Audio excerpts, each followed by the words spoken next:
Welcome to Starry Time with me, Miss Liz. Today we are reading a Dr. Seuss classic, The Sneetches and Other Stories. There are 4 stories in this book.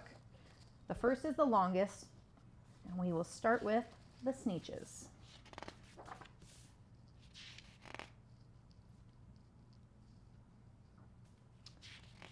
Now, the star-belly Sneetches had bellies with stars. The plain-belly Sneetches had none upon theirs. Those stars weren't so big. They were really so small you might think such a thing wouldn't matter at all. But because they had stars, all the star-belly Sneetches would brag, "We're the best kind of Sneetch on the beaches." With their snoots in the air, they would sniff and they'd snort. "We'll have nothing to do with the plain-belly sort." And whenever they met some, when they were out walking, they'd hike right on past them without even talking. When the star-belly children went out to play ball, could a plain belly get in the game?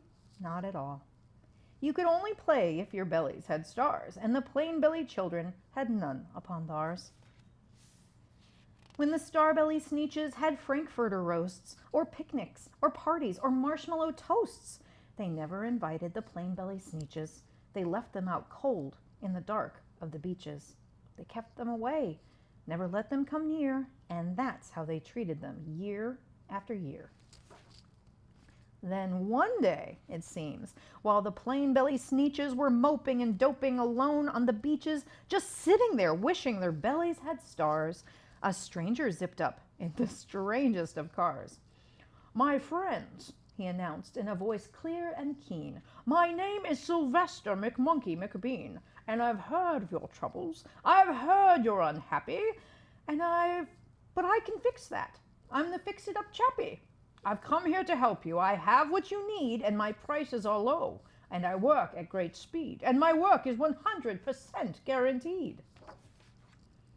Then quickly, Sylvester McMonkey McBean put together a very peculiar machine, and he said, "You want stars like a star-belly Sneetch? My friends, you can have them for $3 each.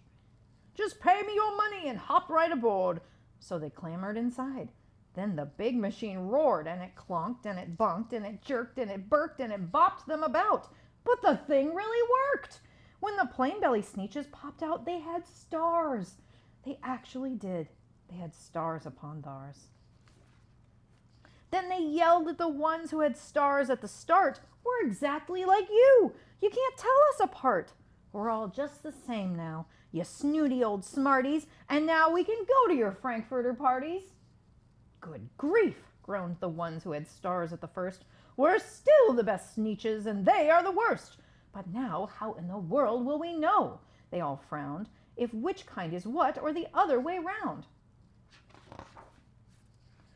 Then up came McBean with a very sly wink, and he said, "Things are not quite as bad as you think. So you don't know who's who. That is perfectly true. But come with me, friends. Do you know what I'll do? I'll make you again the best Sneetch on the beach, and all it will cost you is $10 each." "Belly stars are no longer in style," said McBean. "What you need is a trip through my star-off machine.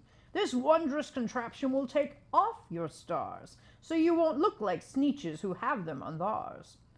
And that handy machine, working very precisely, removed all the stars from their tummies quite nicely. Then with snoots in the air, they paraded about, and they opened their beaks, and they let out a shout, "We know who is who! Now there isn't a doubt. The best kind of Sneetches are Sneetches without."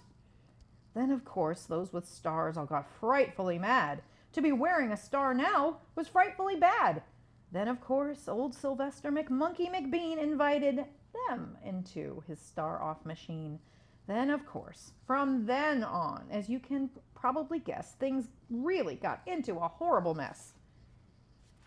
All the rest of that day on those wild, screaming beaches, the fix-it-up chappie kept fixing up Sneetches. Off again, on again, in again, out again. Through the machine they raced round and about again, changing their stars every minute or two. They kept paying money, they kept running through, until neither the plain nor the starbellies knew whether this one was that one, or that one was this one, or which one was what one, or what one was who. Then, when every last cent of their money was spent, the fix-it-up chappie packed up and he went. And he laughed as he drove in his car up the beach. They'll never learn. No, you can't teach a Sneetch.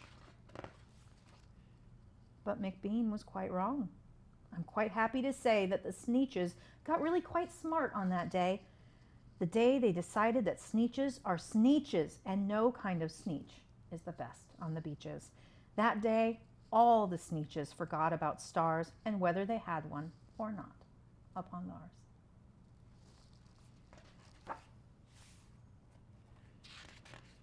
The Zacks.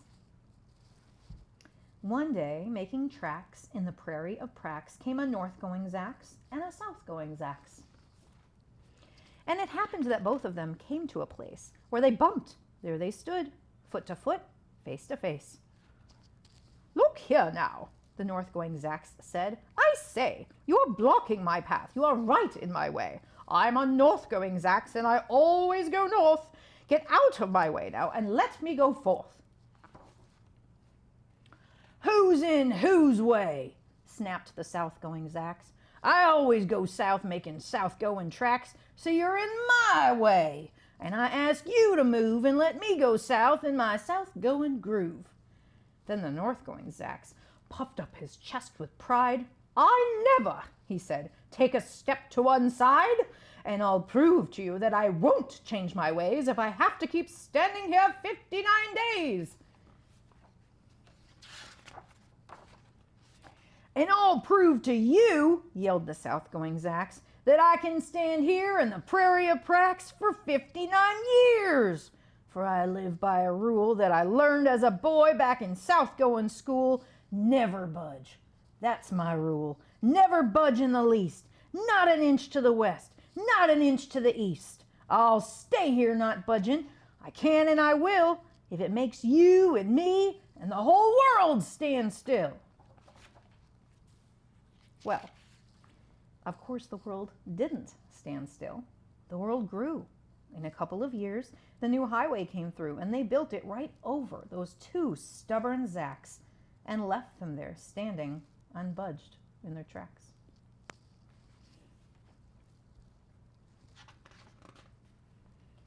Too many Daves. Did I ever tell you that Mrs. McCabe had 23 sons and she named them all Dave?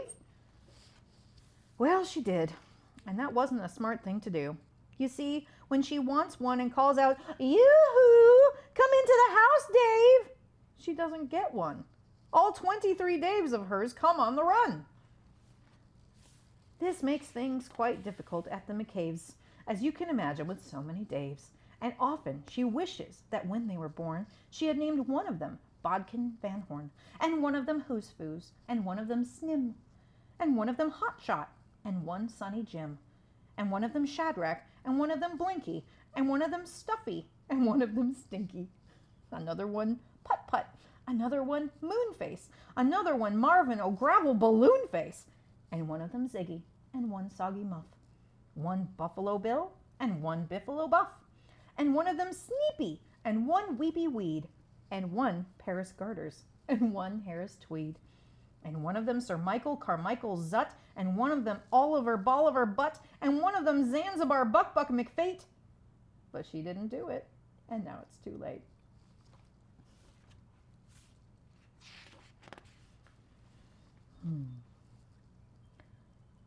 What was I scared of?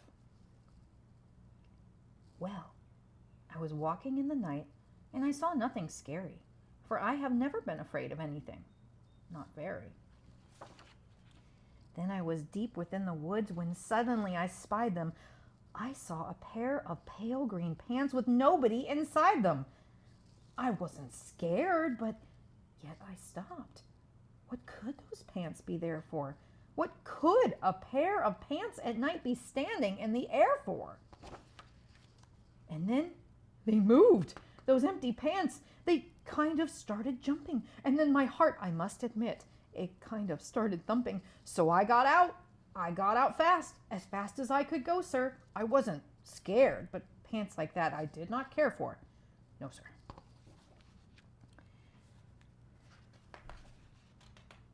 think I'm missing a page. After that, a week went by. Then one dark night in Greenwich, I had to do an errand there and fetch some Greenwich spinach. Well, I had fetched the spinach. I was starting back through town when those pants raced round a corner, and they almost knocked me down. I lost my Greenwich spinach, but I didn't even care. I ran for home, believe me. I had really had a scare. Now, bicycles were never made for pale green pants to ride 'em, especially spooky pale green pants with nobody inside 'em. And the next night I was fishing for doubt trout on Rover River when those pants came rowing toward me. Well, I started in to shiver. And by now I was so frightened that I'll tell you, but I hate to. I screamed and rowed away and lost my hook and line and bait too. I ran and found a brickle bush. I hid myself away. I got brickles in my britches, but I stayed there anyway. I stayed all night, the next night too. I'd be there still, no doubt, but I had to do an errand, so the next night I went out. I had to do an errand, had to pick a peck of snide in a dark and gloomy snide field that was almost 9 miles wide. I said, I do not fear those pants with nobody inside them. I said and said and said those words. I said them, but I lied them. Then I reached inside a snide bush, and the next thing that I knew, I felt my hand touch someone, and I'll bet that you know who. And there I was, caught in the snide, and in that dreadful place, those spooky empty pants and I were standing face to face. I yelled for help. I screamed. I shrieked. I howled. I yelled. I cried. Oh, save me from these pale green pants with nobody inside. But then a strange thing happened. Why, those pants began to cry. Those pants began to tremble. They were just as scared as I. I never heard such whimpering, and I began to see that I was just as strange to them as they were strange to me. I put my arm around their waist and sat right down beside them. I calmed them down, poor empty pants with nobody inside them. And now we meet quite often, those empty pants and I, and we never shake or tremble. We both smile and we say hi. The end. What's your favorite? Thank you for joining me for the story today. Tell me what was your favorite part of the story or your favorite picture in the comments. Don't forget to like and subscribe. And if you really enjoyed the story today, feel free to look in the description below for a link to buy it for yourself. Bug your parents, get the book. Reading is the best.